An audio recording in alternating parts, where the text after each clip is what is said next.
تم جس کے ساتھ دوستی کرو گے ویسا ہی بن جاؤ گے، اس لیے بری صحبت اختیار نہ کرو۔ آج بھی اگر آپ دنیا کے لوگوں سے زیادہ دوستی کریں گے تو آپ بھی انہی کی طرح بن سکتے ہیں۔ آپ کے بدلنے کا امکان ہے، لیکن مقدس صحیفے میں لکھا ہے کہ وہ آپ کے ساتھ نہیں بدل سکتے، بلکہ آپ کو ان کے ساتھ نہیں بدلنا چاہیے۔ اب جا کر ان کے ساتھ بیٹھ کر ان کی ساری عادتیں اور رویے نہ اپنائیں، ان کے ساتھ مل کر نہ رہیں، آپ کی وجہ سے ان کے لیے یہ روشنی آئے گی۔ خداوند یسوع کو بھی ایک شخص کے نام سے گنہگاروں کا دوست کہا گیا۔ لوگ پوچھتے ہیں کیوں؟ وہ گنہگاروں کے ساتھ کیوں گھومتے ہیں؟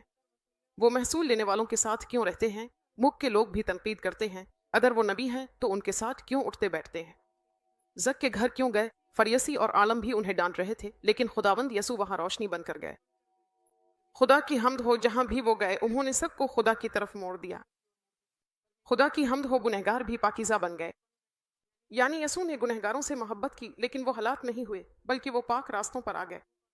بری صحبت اچھے کردار کو کیا کر دیتی ہے۔ سنیں، بری صحبت سے اب بھی ہمیں بچنا چاہیے۔ خدا تمہیں اچھے دوست دے گا، لیکن تمہیں بری دوستی کی طرف جانے کی کوئی ضرورت نہیں ہے۔